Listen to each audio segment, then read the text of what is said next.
어이 브라더, 뭔 반응이 이렇게 건조해? 오랜만에 보는 형인데 너무 퍽퍽한 거 아니냐? 이 양반이 좀 정신을 좀 혼미하게 하시네 이거. 뭐 하는 거야 지금? 나 정확하게 그 눈빛을 너한테 읽었는데 마. 야 488호 너지? 너나 잘하세요. 나 이대 나온 여자야. 난 저기 모히또 와가지고 몰디브나 한잔 하려니까. 매력적인 꼰대들의 영화 잡담, 영화로 스타가 되고 싶은 사람들과 영화를 마스터하고 싶은 사람들이 만드는 딱 일반인의 눈높이로 보고 듣고 이야기하는 시네마스터 시작하겠습니다. 어서 오세요. 안녕하세요. 만약에 멘트 얘기한다는 건 까먹는데 이거 멘트 한번 잡아야 되겠다 우리. 왜? 너무 힘들어. 힘들 내가 힘들지. 뭐 철학 아니 그 의미 전달이 되게 힘든 것 같아요. 그래요? 이렇게 일반인의 한번 그 리플을 다신 분도 봤는데 네.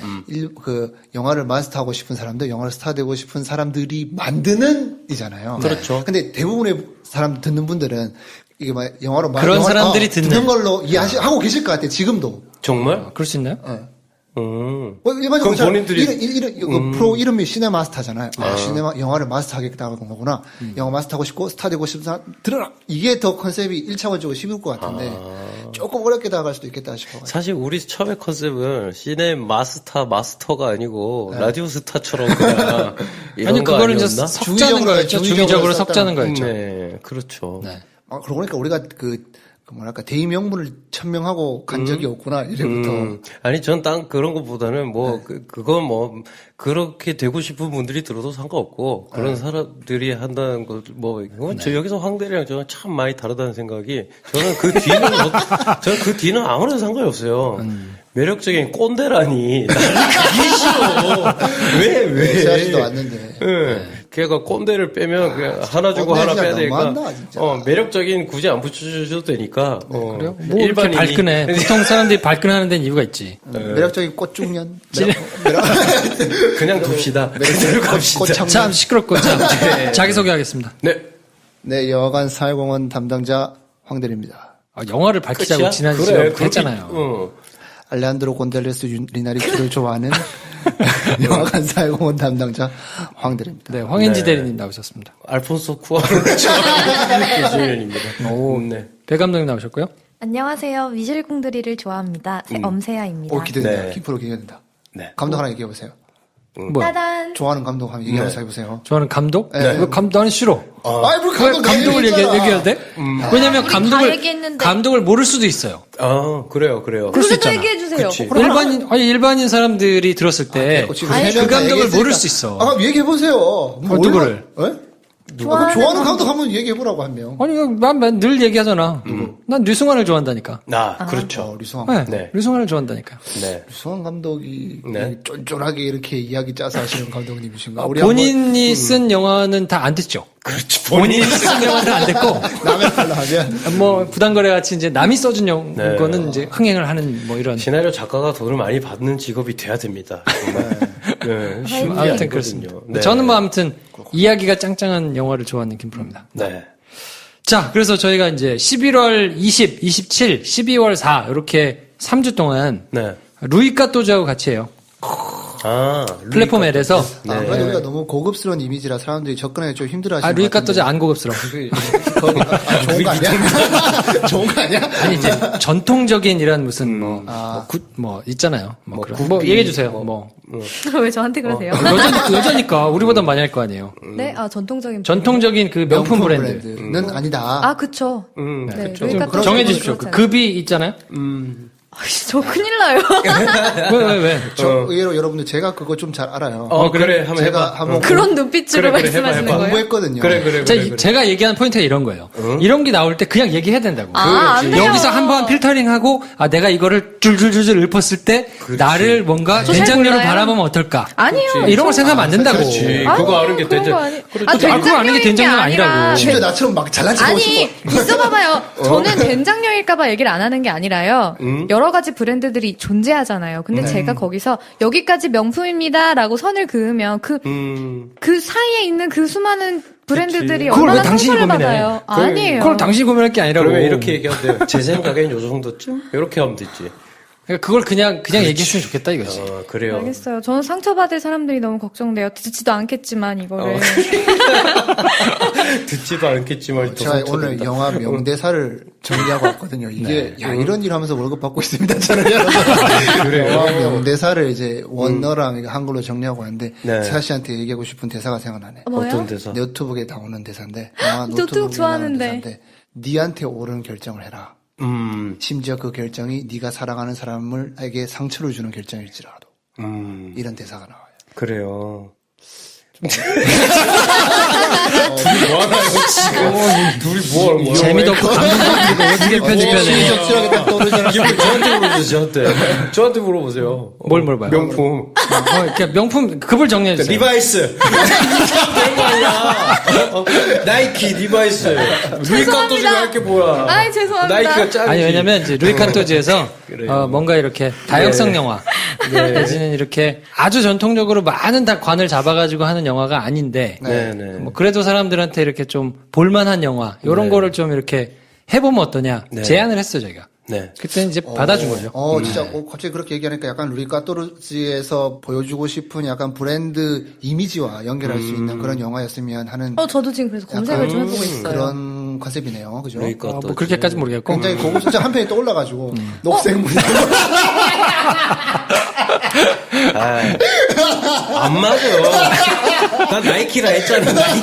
나 분명히 나이키 아디다스 오리지널. 그래서 이게 이제 들어가요. 어떻게 된 건지를 설명을 먼저 드리는 게 좋으니까 그렇죠. 저희가 이제 제안을 했어요. 루이카토즈에다가 정말 사회공헌 차원에서 다양성 영화. 그 좋은 영화인데 관을 많이 못 잡고 뭔가 이야기할 만한 주제들은 많고 뭐 이런 것들을 좀 해보면 좋지 않겠냐. 그랬더니 그쪽에서 받아줬어요. 그래가지고 그럼 한번 해보자. 그래서 3주를 준 거죠. 그래서 저희가 플랫폼 L이라는 곳에서 같이 영화 보고 가급적이면 영화와 관련된 뭐 감독이든 배우든 뭐 다른 사람이든 이렇게 불러가지고 같이 이야기하고 뭐 하는 시간을 좀 이벤트로 넣어보면 좋지 않을까. 이래서 지금 고민 중인데 어떻습니까? 뭐 혹시 아이디어나? 저는 우디 알렌 감독 얘기가 나오기도 해서 우디 알렌 감독의 초기작들 개봉하는 것들 많아요. 옛날 거. 그걸 하면 어떨까 생각했는데 근데 어떻게 사야 돼? 루이 카토즈라서 힘들겠네. 왜요? 왜냐하면 그 맨하탄 뭐 이런 영화 있거든요. 우디 알렌 감독 대표작. 그 의상을 랄프 로렌이 했어요. 그래서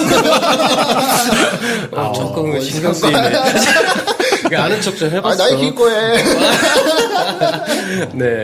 뭐 그렇지. 근데 그 생각도 했거든요. 근데 우디 알렌 잘 어울린다. 우디 앨런의 거를 하면 어떨까? 근데 약간 걱정은 관객이 얼마나 올까?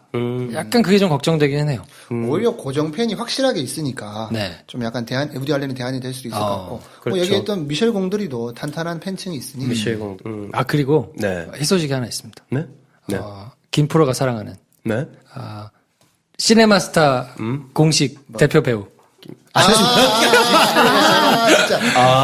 야, 진짜. 제 맘대로. 진짜. 제 맘대로.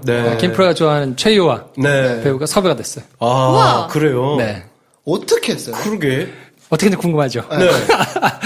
진짜 사람이 인스타 답장이 왔나? 인스타 DM 보낸 거 아니에요? 인스타 DM을 보냈어요. 그거는 옛날 얘기야. 시네마스타를 들으라고 옛날 거를. 그래요. 제가 DM을 보내서 뭐 비밀은 없다는지 편 저희가 할 때 섭외를 했죠 공식적으로. 그래서 또 이상하게 생각할까봐 저희 이제 시네마스타 링크도 보내고 뭐 이상한 사람이 저희가 아니고 뭐 해가지고 보냈는데 깔끔하게 까였잖아요. 그래서 막 그런가 보다. 또 지났는데 얼마 전에 메시지가 왔어요. 페이스북 페이지로. 우리 시네마스타 페이지. 시네마스타 페이지로. 너무 못 봤지? 그래서 메시지가 오기를 뭐라고 했냐면 소속사 실장인데 지인한테서 얘기를 들었는데 최유화 씨한테도 얘기를 들었다. 듣고 있었던 건가? 그래서 관심이 있으시면 연락을 달라고 무당 잽싸게 전화했죠. 잽싸게 전화해서 관심이 많습니다. 그랬더니 최유화 씨가 이거를 듣고 되게 긍정적으로 생각을 한다는 거예요. 그래요? 또 목소리 들어주셨네, 또. 그래가지고 제가 팬이라고 전화달라고. 지금 혹시 작업 중이신 영화가 있느냐? 물어보니까 지금 작업 중인 영화는 없대요. 그럼 지금 나오시면 되겠네. 그래서, 뭐가 됐든 좋으니까. 그럼 저희가 하는 영화들 중에서 혹시 이렇게 참여해서 할 만한 게 있으면 네. 나오겠다. 답 나왔네. 그 루이카토르 그 이달의 배우. 그때 보십니까? 이달의 배우. 최유화 특별 기획전 한번 가면 되겠네. 그럼 뭐 불어로 인사하는. 아무튼 뭐 그래서 적절한 시기에 저희가 논의해가지고 대박이다. 게스트로 모셔가지고 네. 얘기를 하도록 하겠습니다. 네. 아무래도 이게 뭐 공유드렸지만 맥스 무비에서 최유화 배우를 집중하는 기사를 냈더라고요. 사실 뭐 그럴만한 게 최근에 개봉한 뭐 괜찮은 작품 한 3편? 네, 최유화 배우가 다 등장을 해서 아마 궁금해하신 분들이 생길 법하다 싶었는데 시기가 되게 좋네. 네, 아무튼 뭐 그렇습니다. 우리 세아 씨도 그런 날이 와서 우리를 모른 척하지 않게 돼 있는 날이 속히 오길 바랍니다. 네. 아는 척 해줄게. 김프로가 계속 까던 게 막 자료로 나와가지고 막 그러니까 이런 분을 이렇게 깠다고. 그렇지. 좀 내려놔. 말해서. 연기를 연출하네. 알겠습니다. 자, 그러면 오늘은 Children of Men 2부 내용에 대해서 얘기를 할 텐데. 네. 자, 세 분은 뭐 입에 침이 마르게 칭찬을 하셨고 저는 좀 떨떠름했고. 네. 자, 그래서 오늘도 3대1의 외로운 싸움이 될 것 같은데. 네. 자, 어떻습니까, 스토리? 저는 이 영화를 보고 또 이렇게 알폰소 쿠아론 감독의 영화를 보면 항상 느끼는 바가 뭐냐면 이 이야기는 심플하고 강렬해야 된다라는 생각을 항상 하게 돼요. 약간 뭐 알고 보니 뭐 이런 걸로 계속 전개되는 게 아니고 그냥 확실한 딱 목표 지점이 있고 거기까지 가는 여정이 열납박서야 된다. 심플하고 힘이 있는 영화는 뭐 그런 이야기가 기본이 돼야 되는구나 하는 걸 다시 한번 느꼈습니다. 그러니까 불임 왜 세계가 전 세계가 불임이 됐는지에 대해서는 일단 설명하지 않고 그건 그냥 그렇다 해 하고 시작해가지고 그 중에서 이제 한 명이 나왔는데 그 사람을 뭐 살려내는 뭐 그 여정이 굉장히 빡세고 험한 뭐 이걸 보여주는 영화인데 그렇죠. 거기서 이제 희비가 조금 갈리지 않나 시비가 좀 나뉘는 게 아닌가. 그 뭐 종말을 다루는 여러 가지 방법이 있을 건데 이렇게 간단하고 이렇게 현실적으로 종말을 다루는 방법이 있었구나라는 걸 느꼈거든요. 그냥 그게 하나가 딱 정해지니까 그렇죠. 그럼 종말. 그렇죠. 이 등식이 성립을 하더라고요. 그러니까 이게 더 처참한 비극인 것 같다는 생각이 들었던 게 그렇게 이렇게 또 다가올 것 같아. 우리한테 종말이 만약에 온다면 막 행성이 충돌해가지고 그냥 싹 사라지면 사실 한 방에 다 끝나버리는 거잖아요. 만약에 신이 있어서 우리한테 지옥을 맛봐라. 종말을 선사해주마. 그러면 한 방에 빡 할까?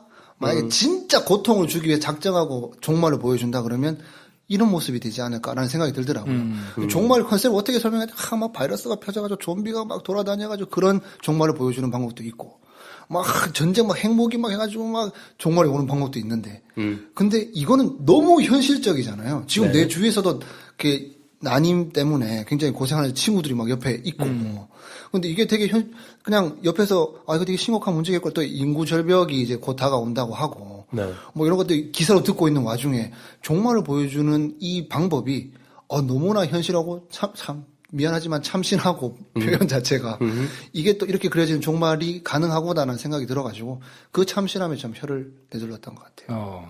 세아 씨는 어땠어요? 네. 저도 그렇죠. 그래요.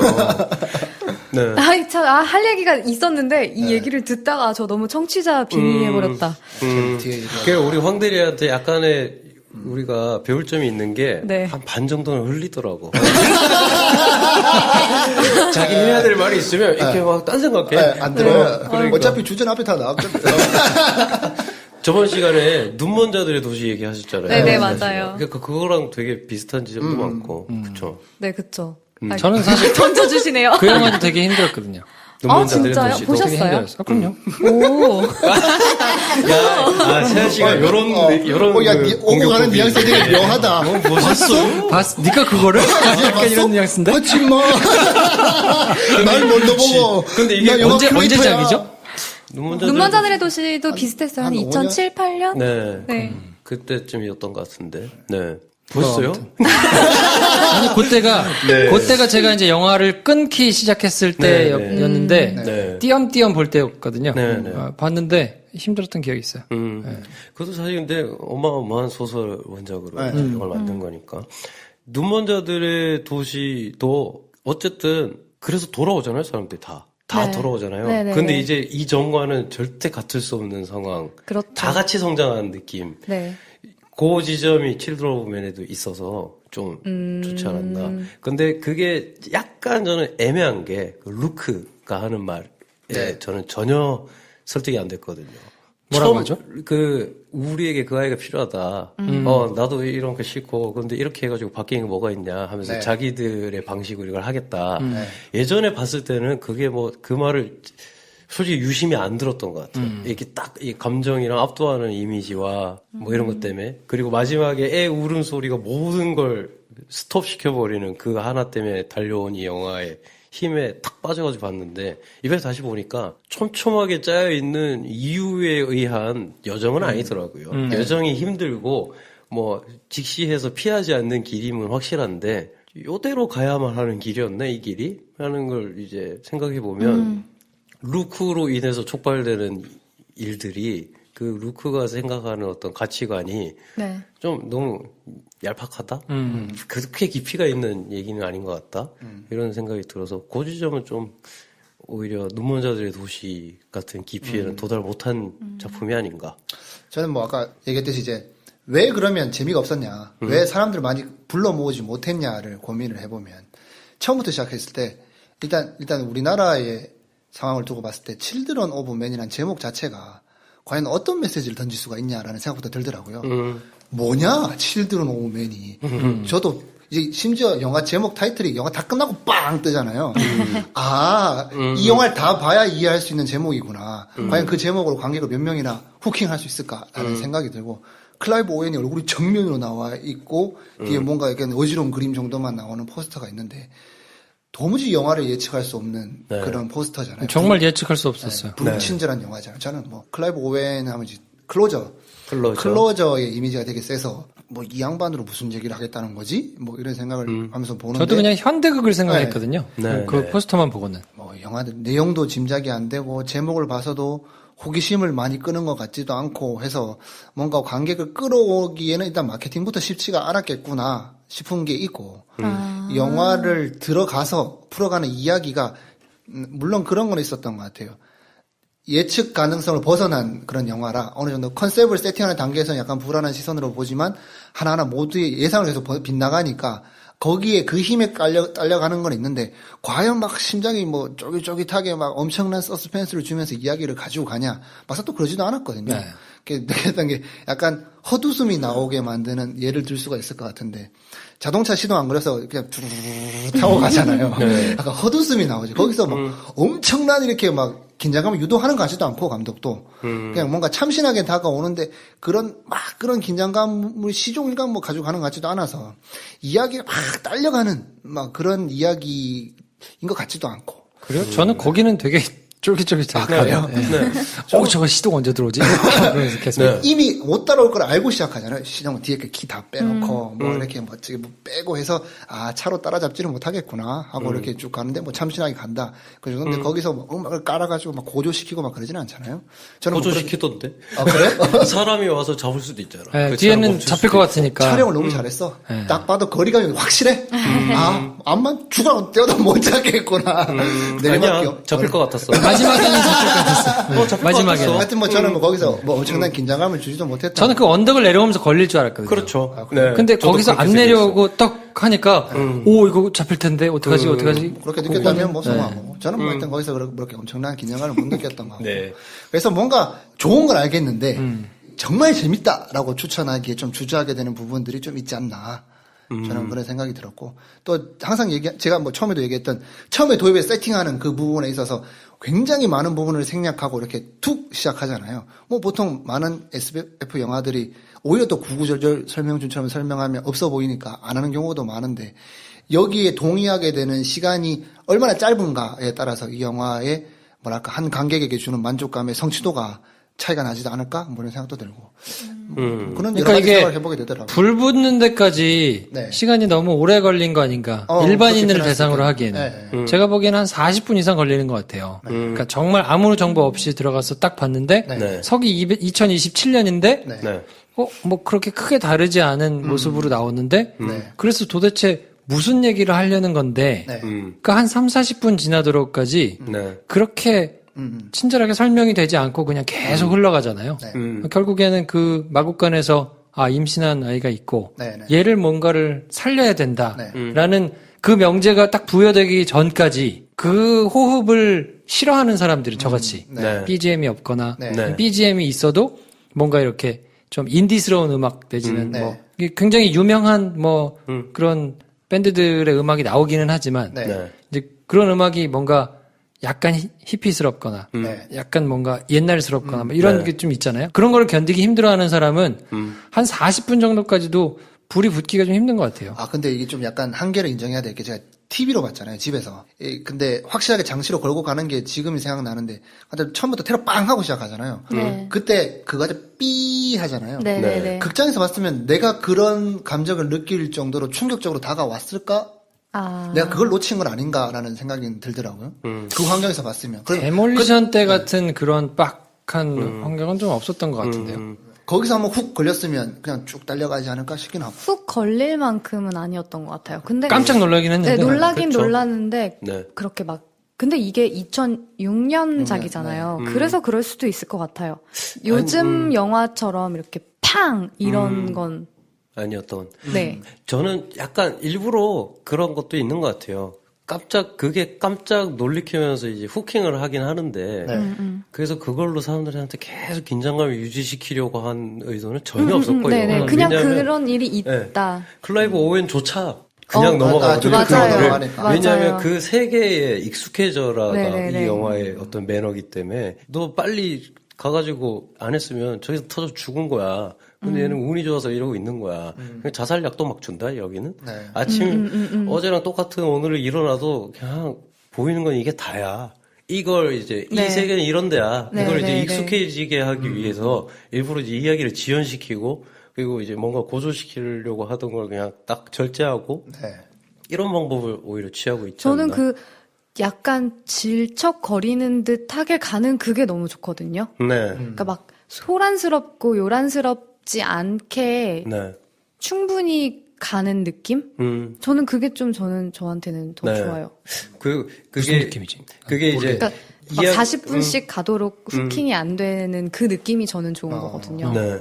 그러니까 이런 건 것 같아요. 저도 표현을 막 찾고 있었는데 질척거린다랑 그리고 진행감이 없다가 동시에 있는데 이 영화가 보통 영화가 지루하다 할 때 제가 지루하다고 할 때는 동어 반복이 되던가 다음으로 넘어갈 만한 충분한 걸 안 던져줬는데 다음 회로 가 있으면 지루하거든요. 그렇죠. 근데 얘는 뭐가 없어서 못 넘어가는 게 아니라 지금 보여줘야 될 게 있으니까 계속 그걸 보여주고 있는 느낌이고 근데 그런 보여줌으로 인해서 나한테 느껴진 감정이 뭐냐면 되게 질척질척해요. 어른들만 있어. 이제 늙어가는 사람들이 죽음만 기다리고 있고 애들은 더 이상 태어나지 않는 세상인데 그렇다고 해서 세상이 이렇게 더럽고 정돈은 안 되는 세상이 된다고? 이거를 보통 다른 영화 같으면 한 5분 정도에 설명 쫙 해주고 몽타주 장면 쫙 나오고 거기서 이제 총격전 막 나오고 줄리안 무어가 분한 반란군이 쫙 와가지고 브리핑 쫙 하고 다음으로 딱 갔을 거예요.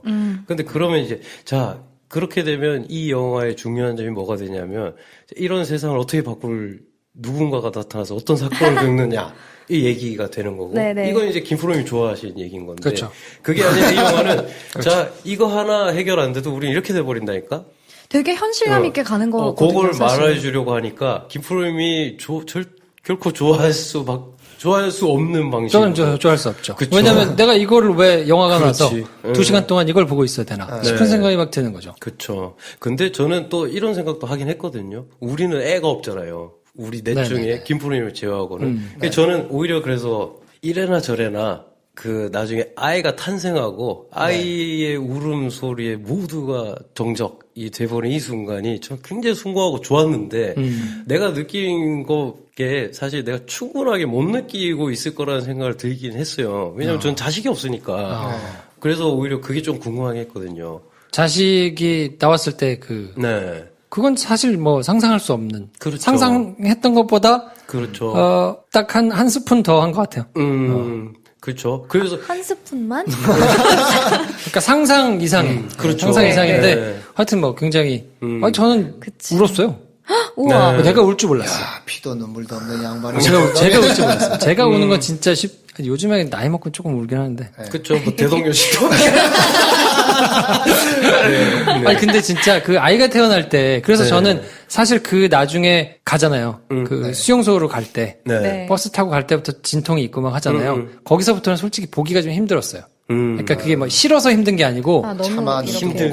저 고통이 있는데 지금 뭐 제가 직접 경험한 건 아니어도 그렇죠. 저 산모를 데리고 지금 아이가 나오려고 하는데 저 막 더럽고 험한 데를 막 가서 저기를 막 뚫고 지나가서 저기서 애를 낳고 막 이런 게 진짜라면 어떨까라는 게 자꾸 그려지니까 저거는 진짜 있기가 쉽지 않은데 그게 너무 느껴져가지고 그 아기가 나왔을 때는 그게 조금 더 했던 것 같아요.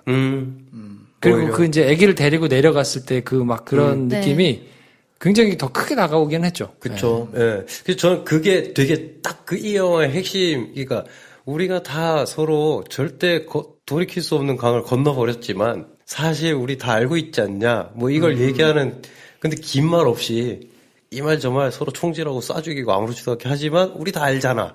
이걸 보여주는 굉장히 영화적인 장면 같아서 이걸 그렇게 보여주려고 앞을 그렇게 지지부진 힘들게 더럽게 보기 힘들게 만든 거 아닌가라는 생각을 해서 저는 이게 다 익스큐즈 돼버렸거든요. 그러니까 저는 어디서부터 괜찮았냐면 피시단.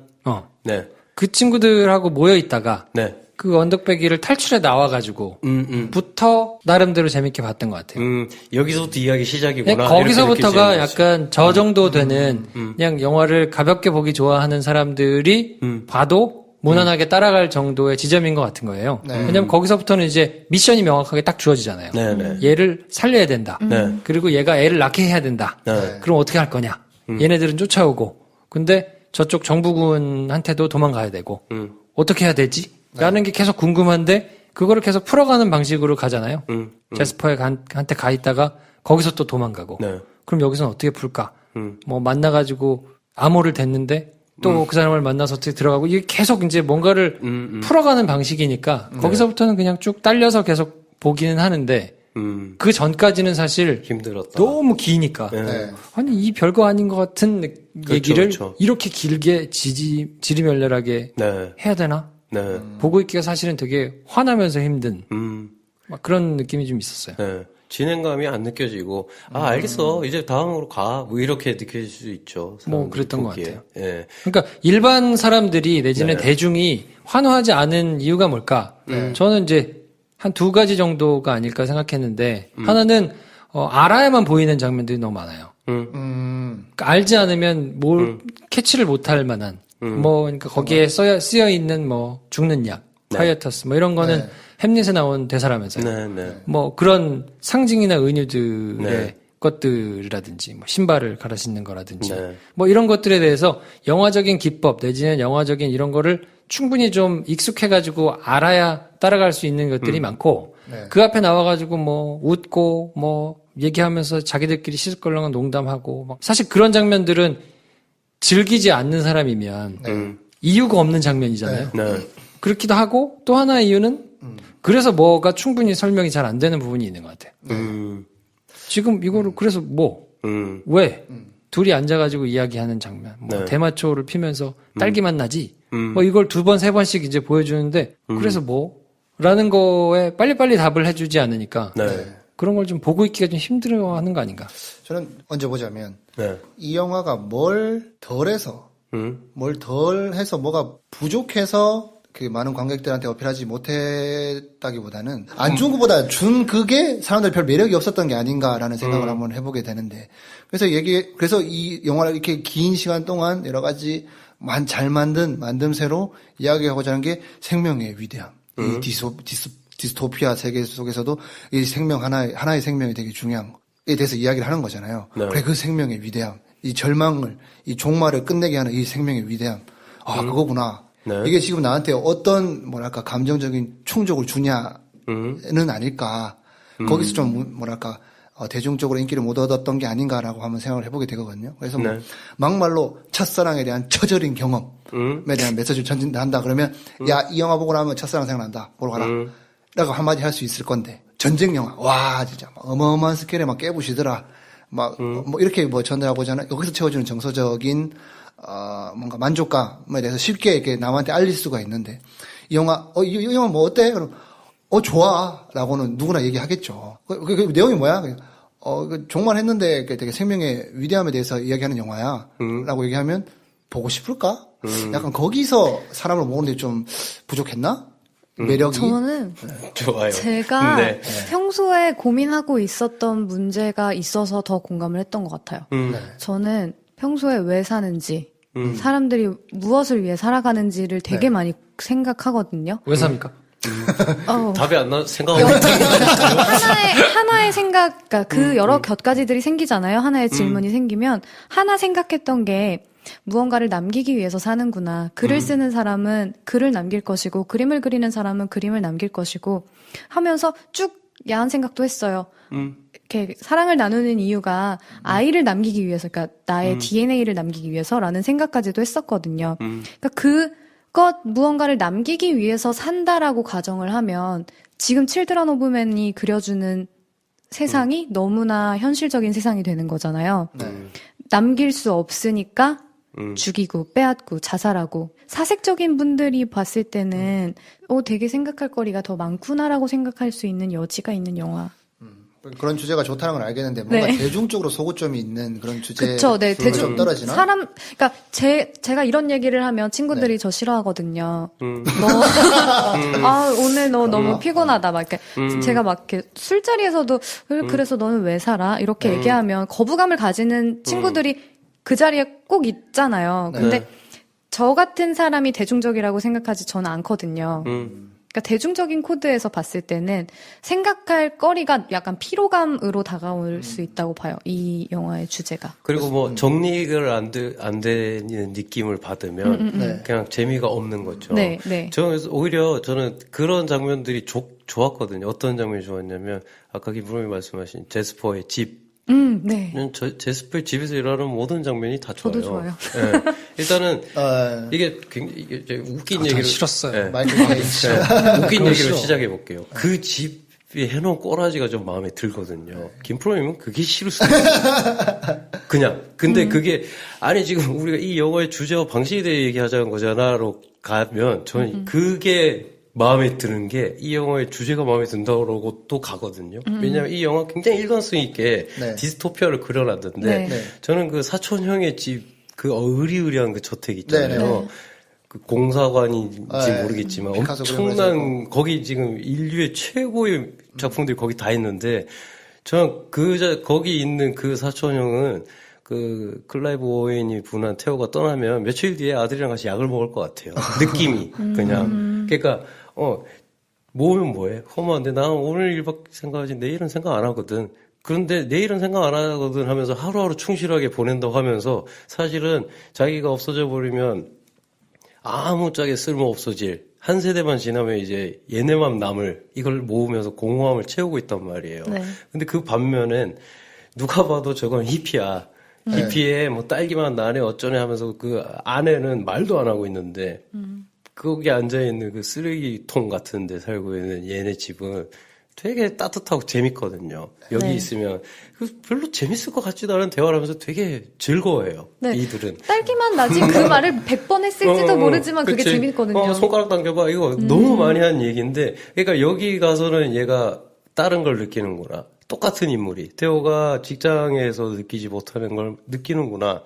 그러니까 그런 분상들을 보여주니까 어쨌든 이 영화는 사건에 그러니까 뭐 애가 태어난다고 뭐 인류가 다시 이전으로 돌아오겠어요? 해결 안 되는 문제에 대해서 얘기할 때 거기에 대해서 너의 입장은 어떠냐? 넌 어떤 느낌을 받느냐를 계속 이제 질문하는 영화니까. 저는 이제 좀 저기가 다른 게 평소에 생각이 진짜 많거든요. 생각을 정말 많이 하거든요. 근데 그거를 극장 가서 하고 싶지는 않은 거예요. 그렇죠. 내가 극장에 와서 영화를 보면서 어차피 나는 평소에 생각을 굉장히 많이 하는데 극장에 와서 이거를 또 담아가지고 뭔가를 생각을 하고 싶지 않아요. 그냥 저는 영화관에 와서 2시간을 정말 해피하고 즐겁게 쫙 보내고 나가고 싶거든요. 근데 사실은 요런 이제 그 욕구가 네. 많은 대중한테도 있는 게 아닌가. 그렇죠. 일반적이니까. 돈을 내고 들어와서 네. 네. 그냥 쭉 이야기에 딸려가서 어쨌든 그게 뭐 해피엔딩이든 새드엔딩이든 그냥 쫙 하고 나가고 싶은데 네. 뭔가 복잡하게 막 늘어놓고 같이 우리 한번 생각해봐요라는 게 저는 별로 반갑지는 않더라고요. 그래서 그런 종류의 영화. 그래서 저는 그래서 이창동 감독님의 영화를 그렇게 좋아하지 않거든요. 네. 그분이 훌륭하지 않다는 네. 얘기가 아니고 그렇죠. 그분은 훌륭하고 그 작품성 있는 작품을 많이 만들지만 그걸 제가 가서 2시간 동안 동참하고 싶지는 않은 거예요. 그렇죠. 그게 변하고 있긴 해요. 사실 혼자 영화 보러 가는 사람이 10%라 그러거든요. 영화관에. 이제 그분들은 좋아하겠죠. 영화를 보러 가는 이유가 좀 더 뭐랄까 다른 기능보다 그냥 영화 자체를 통해서 뭔가 얻고자 하는 게 더 있는 관객들이 아닐까라고 판단하고 있거든요. 혼자 가서 보고 내가 생각하면 되는 부분이니까. 근데 10% 와 많이 올라서 10%입니다라고 얘기하지만 그러면 그 외 90%는 영화를 혼자 안 보고 다른 사람이랑 같이 본다는 거죠. 같이 보면서 그 같이 보면서 이 영화관 안에서 영화를 본다는 경험을 해야 되는 기능이 있는 거죠. 그 안에 이런 뭐랄까 인생의 질문을 던지는 영화에 대해서 같이 보고 이야기를 나누는 게 메인 이유가 아닐 수가 있겠구나. 저는 이제 관객이 영화를 보는 시선에서 계속 이해를 하고 싶은 건데. 그렇죠. 그래서 이런 영화들이 그렇게 많이 흥행을 하지 못했구나라고 하면서 떠오르는 것들이 몇 개가 있는데, 제가 되게 좋았고, 내 인생에 대해서 한번 반추해보게 되는 영화가, 그것도 어렵지도 않아. 그렇게 떠오르는 영화가, 어바웃 타임이라는 영화가 있었고, 그 다음에 월터 미티가 있었거든요. 월터의 상상력은 네. 현실이 된다. 이거 보고, 와, 진짜 그것도 한 영화관을 한 2-3번 찾아가 다시 보게 만든 영화인데, 월터 미티를 보고 나선, 아이슬란드를 가야 되나? 이렇게 막 뒷게서 알아보게 만들고, 어바타임 보면서, 하루하루 진짜 열심히 살아야 되는구나. 막 이런 생각을 했던 것 같은데, 근데 이야기를 풀어가는 방식도 막 고리타분하게 이야기를 하는 영화가 아니에요. 네. 되게 막 대중적으로, 네. 장르 영화적으로 너무 재밌게 보는데도 관객이 많이 안 봐. 아, 진짜요? 그랬나요? 그래서 왜 그럴까? 관객이 영화관에서 기대하는 건 뭐고 어떤 메시지 줘야 사람들이 많이 보나? 그래서 한번 고민을 했던 적이 있는데 이 신드롬 오브 맨도 약간 그런 선상에서 이해를 하게 되네요.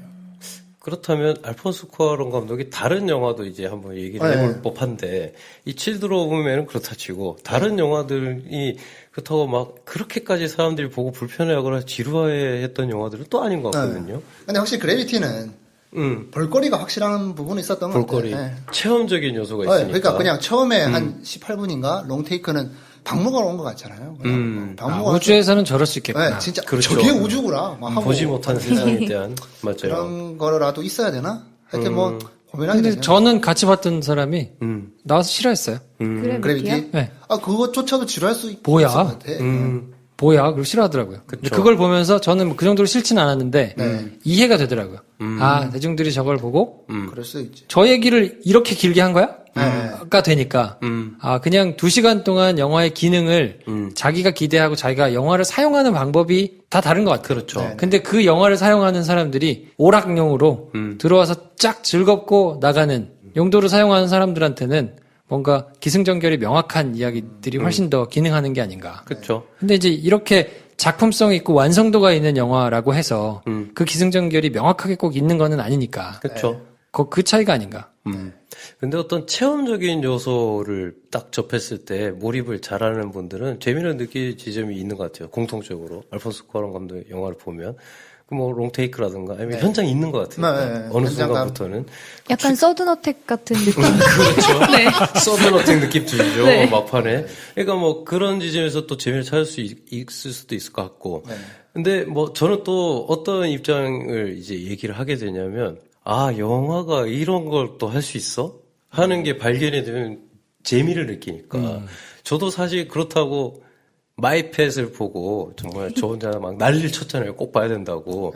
그걸 소비할 때와 이 영화를 소비할 때 제 입장이 또 다른 거죠. 이런 영화를 이렇게 보는 방법과 이런 영화를 보면서 이런 내 안의 모두를 바꿀 필요도 있을 것 같기도 하고.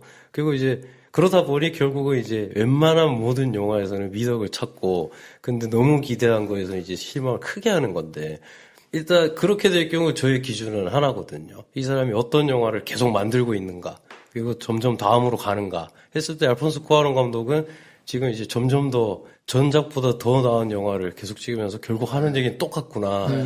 이런 게 이제 보이니까 그 시초로서 치드 오브 맨을 한번 찾아보면 뭐 분명히 좋아하시는 분들도 있지 않을까 그런 생각을. 저는 약간 궁금했던 게 저 스스로한테 칠드런 오브 맨을 만약에 사람들이 이렇게 호평하는 영화가 아니었다면 이 정도로만 했을까? 그런 생각이 들더라고요. 김프로의 스스로가. 제가 아마 쌍욕을 하지 않았을까요? 뭐 그럴 수도 있죠. 근데 그걸 이제 많은 사람들이 알폰소 쿠아론 감독이고 뭐 이렇게 훌륭한 영화고 막 이런 기법이 있고 막 하니까 그런가?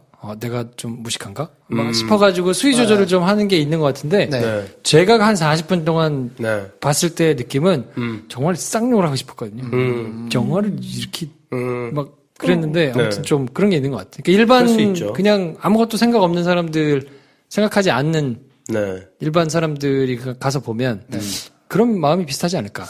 이렇게 많이 찾아보니까 뭐 재밌게 보는 방법이 좀 더 있어서 후한 평가를 준 영화 중에 하나가 되지 않을까 염려가 되는 부분은 알겠는데 근데 그럼에도 불구하고 알폰소 쿠아론 감독의 영화가 좀 더 의미가 있는 건 저는 오히려 더 대중적이라서 오히려 더 이야기가 불친절하지 않아서 좀 더 의미가 있지 않나 싶거든요. 사실 뭐 얼마나 수많은 함의를 담아가지고 어렵게 영화 만들어서 위대한 영화인 척하는 영화도 있다고 저는 생각하거든요. 근데 거기에 잘 속아 넘어가서 위대한 영화로 대접받는 뭔가 이게 장식품 같은 영화도 저는 있다고 생각하는데 그런 거랑은 좀 약간 궤를 달리하는 것 같아가지고 불친절하고 함량 미달인 것보다는 불편하게 만드는 게 더 큰 것 같아요. 사람을. 그러니까 불편하게 만드는 게 영화를 못 만든 건 아닌 것 같은데 그게 나는 좀 불편한데 근데 사람들이 좋다고 하니까 불편하다고 하긴 좀 그런 거 아닌가? 뭐 이런 생각을 하실 수도 있을 것 같고 이게 그렇게까지 칭송받을 만큼 잘 만든 영화는 아닌데 라고 생각하는 거라 그러기에 나는 이걸 보는 게 마음이 편치 않더라는 건 조금 궤가 다른 것 같아요. 또 이런 생각도 드네. 컴퓨터로 보셨잖아요. 네. 끌 수 있는 옵션이 나한테 있잖아. 그건 있는 것 같아요. 그래서 영화는 영화관에서 많이 맞는 것 같아요. 어차피 감독이 만들어내고 있는 정서인데 연출해내고 있는 정서인데 불편함을 준다는 게 왜냐하면 감독이 영화를 만들 때 내가 4인치 아이폰으로 보는 사람들을 배려해서 영화를 안 만들거든요. 그렇죠. 영화관에 들어와서 영화 볼 사람들 하니까 어차피 2시간 동안 앉아서 봐야 될 사람을 가지고 하니까 불편하게 좀 해도 못 나가니까 그리고 안 나가니까 일반적으로 그래서 이 정서를 충분히 줘도 된다라는 자신감이 있을 수 있는데 우리한테는 이제 다른 옵션도 생긴 거죠. 보다가 뭐 넷플릭스에서 뭐 또 이거 보다가 컴퓨터 가도 뭐 이어보기도 되고 뭐 이런 환경이니 조금 뭐 환경이 다를 수도 있겠다라는 생각도 들고. 그렇죠. 그리고 또 이런 생각도 들어요. 그리고 어쨌든 그걸 감수해서 보다가 뒤쪽은 이야기를 쭉 따라갔는데 일반적인 입장에서 오케이 봐줬어. 그 뒤에 보상이 그만큼 나에게 크게 다가오지 않는다. 이 영화는 뭐 그런 데 속할 수도 있는 것 같아요. 다 보고 났는데 어쨌든 버티면서 한번 봤는데 그만큼 나한테 크게 다가오는 게 있는 영화는 아닌데 또 다른 찝찝함을 남기면서 끝나는데 이렇게 느낄 경우 별로다 이렇게 얘기할 수 있죠. 그래서 이렇게 왜 계속 왜 이렇게 인기를 못 얻었냐에 대한 주제를 감히 갖고 와서 줄줄 끌어가고 있는 이유는 뭐냐면 저는 언젠가 흥행하는 영화를 만들고 싶은데 도대체 이 양반들이 왜 이렇게 재미 많이 안 보는 거야. 빨리 파악해가지고 제가 빨리 좋은 돈도 많이 벌고 그러니까 확실히 다른 것 같아요. 그러니까 대중이 흥행하려면 그 10대 또 이런 복잡한 생각을 하고 있는 세아 씨부터 아무런 생각이 없이 영화 보는 걸 좋아하는 김프로 이런 사람들이 같이 봐야 되잖아요. 다 그렇죠. 같이 보고 만족해야 되니까 그러려면 뭔가 각을 세워가지고 가기보다는 약간 이렇게 적당히 타협하면서 둥글둥글한 걸 만들어야 되니까 특색은 조금 줄어들고 뭐 이러는 거 아닌가. 제가 뭐 헐리우드 영화에서의 흥행 공식은 뭐 잘 모르겠지만 제 안에 몇 개 정리되는 키워드들은 쌓여가고 있거든요. 대한민국 영화 시장에서 성공하려면 어떤 영화가 되어야 되냐. 그런 키워드를 몇 개 정리하려면 첫 번째 공분. 공분. 두 번째 이거를 해결하는 남성적 리더십. 세 번째 허영심을 채워주는 뭔가 있어 보이는 그런 거죠. 뭔가 나를 가르쳐주는 거. 약간 내가 이 영화 봤다고 하면 뭔가 좀 있어 보이는 그런 허영심을 좀 자극할 수 있는 이런 키워드들이 참 정리되는데 오늘 하나 삭제한 거는 삶의 의미와 생명의 위대함은 이건 좀 안 먹히는구나 뭐 이런 생각을 하게 되네요. 네. 그래도 저는 좀 놀랐던 게 어쨌든 10,000명 이상 봤다는 게 47개간 한 50개 뭐 이쪽 저쪽 관 틀었는데 10,000명 이상 봤다는 거는 사실 또 이렇게 뭐 수입하신 쪽에서 되게 고생을 하셨겠습니다만 사실 홍보가 전혀 없거든요.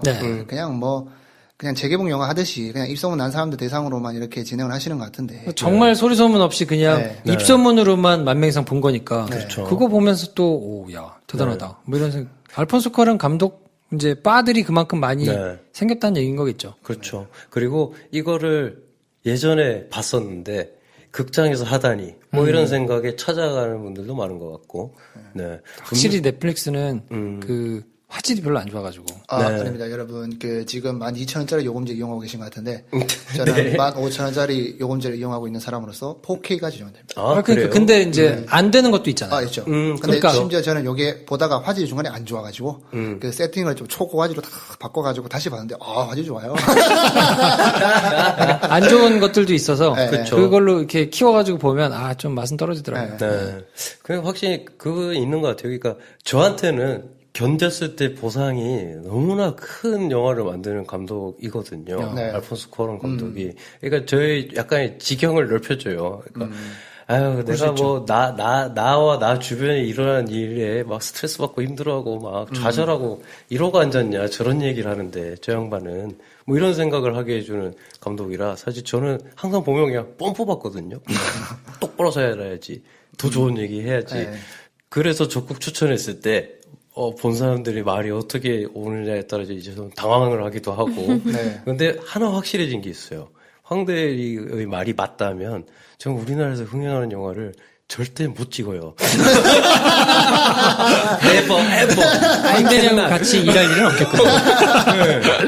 뭐 그런 확실을 또 알죠. 한번 저는 이런 거 가지게 있죠. 되는. 이 둘이 진짜 뭐 N극과 X극이 만나서 절묘하게 그 조화를 이루는 하나의 마그네틱 자석이 되는 것처럼 뭐 그런 상황을 연출할 수 있지도 않을까?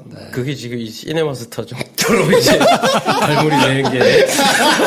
네. 자, 알겠습니다. 그래서 Children of Men 영화관에서 극장에서 보시기에는 조금 힘들 수도 있는데요. 많이 내려가가지고요. 뭐 넷플릭스나 뭐 이런데 있으니까 생각하기 좋아한다. 그리고 영화에서 뭔가 좀 독특하고 특별한 이런 정치 이런 거를 좀 즐긴다 하시는 분들은 괜찮을 것 같고요. 김프로처럼 그냥 영화는 쫄깃쫄깃한 게 최고지 이렇게 생각하시는 분은 건너뛰셔도 크게 무리 없을 것 같고요. 저는 근데 김프로님이 말씀하신 40분 이후 지점은 쫄깃쫄깃의 대명사인 것 같아요. 이 영화가 그 롱테이크로 그걸 하는 게 저는 오히려 굉장히 하나를 덧붙이겠습니다. 깔끔하게 쫄깃쫄깃한 지저지저하고 막 더러거리고 싫어하시는 분들은 후줄근하고 이런 거는 좀 싫었다 이러면은 그렇죠. 이 영화 되게 지저지저. 약간 할렘 게토 디스토피아 좋아하시는 분들이 이제 취향 저격을 당할 수 있는. 아무튼 알겠습니다. 매력적인 꼰대들의 영화 잡담, 영화로 스타가 되고 싶은 사람들과 영화를 마스터하고 싶은 사람들이 만드는 딱 일반인의 눈높이로 보고 듣고 이야기하는 시네마스터. 오늘은 여기까지 하겠습니다. 다음 시간에 뵙겠습니다. 안녕히 계세요. 좋아요, 구독, 공유, 알림 설정 필요합니다. 필요합니다. 안녕. 안녕.